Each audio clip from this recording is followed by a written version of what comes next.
Ein Quellbach, Felsspalten, Totholz, solche Lebensräume werden rar. Doch er braucht sie, der Feuersalamander. Diesem Salamanderweibchen bin ich in der Seltenbachschlucht von Klingenberg begegnet. Ein idealer Ort. Fast.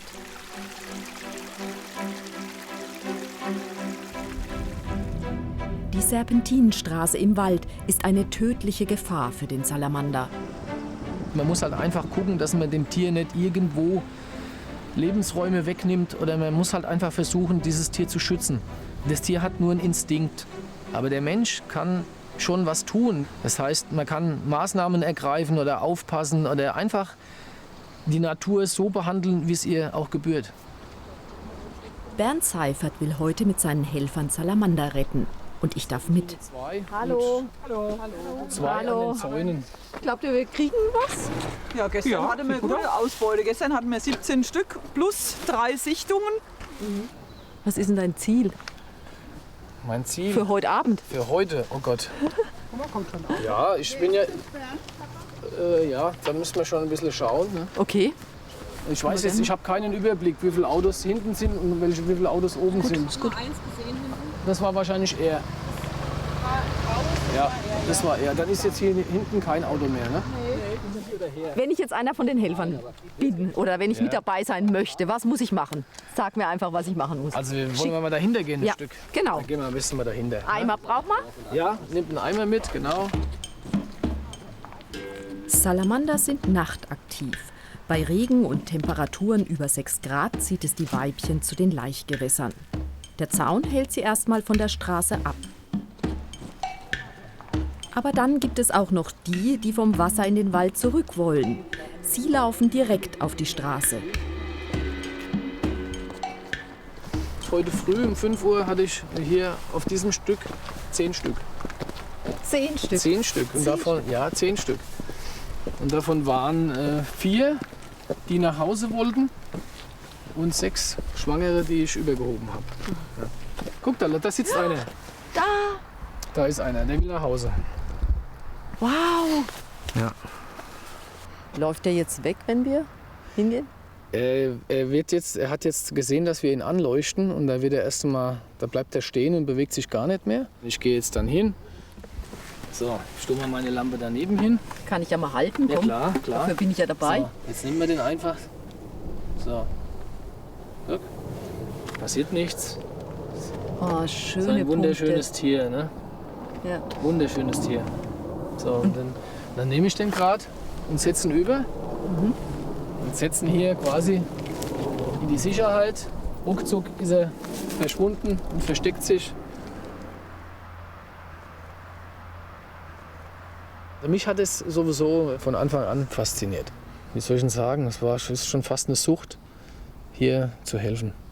Echt? Ja, meine Frau sagt schon, also ich baue dir da oben ein Haus hin, bleibst am besten da oben. Jeder Einzelne zählt ja, der dann zum Ableichen wieder sicher ankommt. Im letzten Jahr war der Salamanderfreund hier noch alleine unterwegs. Dann hat der Bund Naturschutz für Bernd Seifert Helfer gesucht. Jetzt gibt es bei entsprechender Wetterlage Abend-, Nacht- und Morgenschichten. Eigentlich nach unten. Ja, das ist ein schwangeres Mädchen. Das sieht man ganz hinten, der Bauch ist relativ dick, ne? Also die ist schwanger. Gestern hatten wir 8 in einer Stunde. Ja. Gestern Abend waren es, glaube ich, 19 Tiere. Ne? Ja. Was ist denn so die Motivation, die Hauptmotivation bei? Also wenn ich jetzt von mir ausgehe, ich bin eine gebürtige Klingenbergerin und ich bin früher schon mit meinen Eltern durch die Schlucht gelaufen und weiß, es war ein tolles Gefühl, wenn man einen Salamander gesehen hat. Jetzt ist unser Enkel auch schon mit dabei und ich freue mich, wenn es auch Urenkel sind, die alle noch die Salamander sehen können. Das gehört einfach hierher. Die Seltenbachschlucht wird auch Salamanderschlucht genannt. Zwischen Februar und Mai suchen die Weibchen hier im fließenden Wasser eine ruhige Stelle. Dort gebären sie ihre Jungen lebend. Die Larven entwickeln sich über 3 Monate im Wasser. Trockene Sommer und das Austrocknen des Bachs sind Gefahren, gegen die Bernd Seifert wenig machen kann. Umso vehementer kämpft der Klingenberger aber gegen das Überfahren der Tiere. letztes Jahr wurde, ja, ich würde mal sagen, fast vor meinen Augen einer überfahren. Und da wurden die Jungen aus dem Körper rausgedrückt. Und die haben ja noch gelebt. Und die habe ich versucht einzusammeln auf Blätter und habe die so schnell es ging hier runter in die Schlucht getragen und ins Wasser gesetzt, was ich halt noch so retten konnte. Und ich hoffe, dass da wirklich einer davon überlebt hat. Und das hat mir dann letztes Jahr noch mehr Antrieb gegeben, die Sache hier weiter voranzutreiben. Die Klingenburg, das ist die Krux an der Geschichte. Denn hierher führt die Serpentinenstraße durch das Salamandergebiet. Der schöne Blick von der Burgruine, eine Gaststätte mit eigener Konditorei. Es ist ein toller Ausflugsort. Deshalb kommen die Autos auf den Berg. Bernd Seifert hat eine eigenwillige Methode gefunden, um die Tiere zu schützen. Ein Begleitservice für die Autos. Im letzten Jahr habe ich diese 233 Stunden da gebracht und bin also immer, wenn das Wetter halt dementsprechend gefährlich wurde, bin ich auf den Berg hoch. Wenn du läufst, geht es zu langsam. Mit dem Fahrrad funktioniert es. Und bin dann mit dem Fahrrad vorweggefahren, habe die Strecke abgeleuchtet und habe versucht, dass das Auto halt auch nicht unbedingt ausgebremst wird. Und wenn aber dann einer über die Straße lief, sind wir stehen geblieben. Ich habe da auf diese Art und Weise viele retten können. So kannte ich ihn früher von der Schule her nicht, wo ich sage, Mensch, mit so viel Energie, so viel Begeisterung, das war richtig, also ich war total begeistert. Und habe danach gesagt, Mensch Bernd, wenn du jemanden brauchst, wenn du Hilfe brauchst, komme ich mit dazu.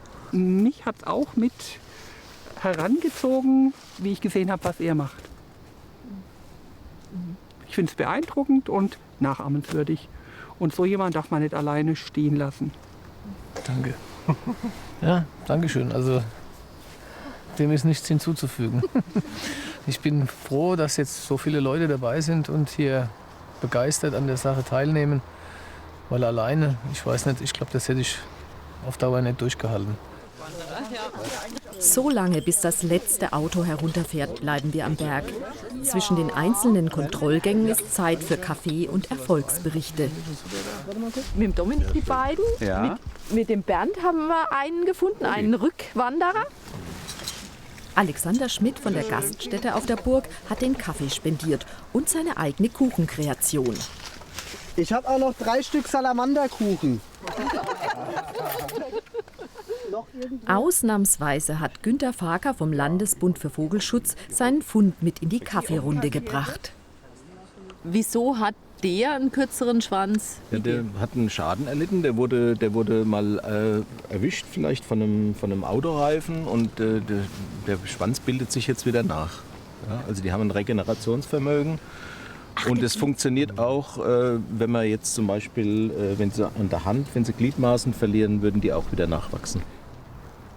Ich habe als Kind angefangen, auch die Salamanderlarven zu Hause aufzuziehen und Tagebuch zu führen und die Jungsalamander auszusetzen. Heute ist es leider ja nicht mehr möglich, weil die Tiere geschützt sind. Also den Kindern nimmt man die Möglichkeit, diesen engen Kontakt mit den Tieren aufzubauen. Das finde ich also sehr schade. Vermutlich waren nicht alle Kinder so erfolgreich wie Günter Faker. Aber man kann ja hier mitmachen. Das Weibchen würde ich jetzt hier vorne aussetzen gleich. Aha. 2 Unterarten der Feuersalamander gibt es bei uns, gestreifte und gefleckte. Wo hast du die gefunden? Oben an der Schranke. Also relativ weit hinten jetzt an der Schlucht. Diese 2 Arten haben sich hier schon vermischt. Wann hat man schon die Gelegenheit, sie so genau zu betrachten? Weibchen, ne? Weibchen? Auf dem Runnerweg, ne? Genau. Oh ja, das sieht man. Und man sieht auch so schön die unterschiedliche Zeichnung, ne? Ja. Jeder ist da individuell. Ja. Wir schreiben natürlich die Fundorte auch auf. Ja. Ne, ob es Weibchen sind, die praktisch bergabwärts laufen zum Ableichen, ob es wieder Rückkehrer sind, die wieder hochlaufen. Also wir dokumentieren schon für den Bund Naturschutz auch, wie viele wir gefunden haben. Der Höhepunkt meines Tages. Ich darf das Weibchen freilassen. Einfach mal anlangen. Hallo Hübsche. Und setzen Sie einfach mal hier vorne an die Kante. Hierher?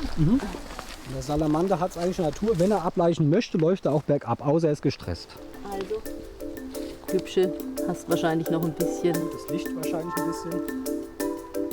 Und tschüss.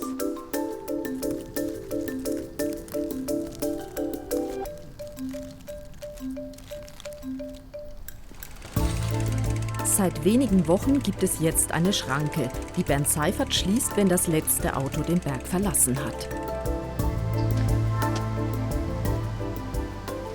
Es ist schon ein Gefühl, jetzt hat die Natur wenigstens mal ab jetzt komplett ihre Ruhe. Sie laufen und werden einfach nicht gestört dabei. Und man geht nach Hause mit einem fantastischen, wunderbaren, guten Gefühl.